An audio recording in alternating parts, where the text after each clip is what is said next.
ભાવનગર મનપાએ લાખો રૂપિયાનો ખર્ચ કરીને ખરીદેલી ઈ-રિક્ષાઓ હવે ભંગાર બનીને ધૂળ ખાઈ રહી છે। 5 વર્ષ પહેલા આ ઈ-રિક્ષાનો પ્રોજેક્ટ શરૂ કરવામાં આવ્યો હતો। આ ઈ-રિક્ષા પરથી શહેરમાં થતી સાફ સફાઈનું નિરીક્ષણ કરવામાં આવતું હતું। શહેરમાં કચરો અને ગંદકી ન થાય તે માટે આ ઈ-રિક્ષા લેવામાં આવી હતી, પરંતુ હાલ તો આ રિક્ષા જ કચરાની હાલતમાં છે। ઈ-રિક્ષા ભાવનગર શહેરના શ્રેષ્ઠીઓએ આપેલા દાનની રકમમાંથી ખરીદવામાં આવી હતી। નાગરિકોએ પોતાના શહેરના વિકાસ માટે હોંશે હોંશે દાન આપ્યું, પરંતુ પાલિકા ઈ-રિક્ષાની જાળવણી કરવામાં નિષ્ફળ નીવડી છે।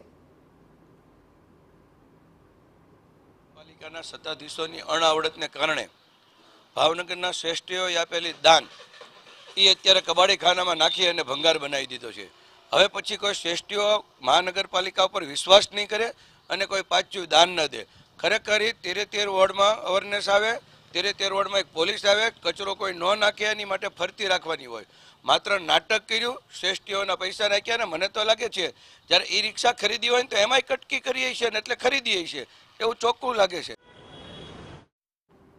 મહાનગરપાલિકાના ઈ-રિક્ષાઓ ખરીદી, પરંતુ હાલના સમયમાં મહાનગરપાલિકાના ગેરેજ ભંગાર હાલતમાં પડી છે।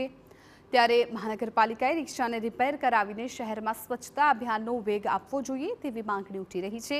ભાવનગરના મેયરે આ અંગે કહ્યું કે બેટરીની સમસ્યાને કારણે ઈ-રિક્ષાનો વપરાશ નથી થયો, પરંતુ આગામી સમયમાં તેમનું સમારકામ હાથ ધરાશે। ટેકનિકલ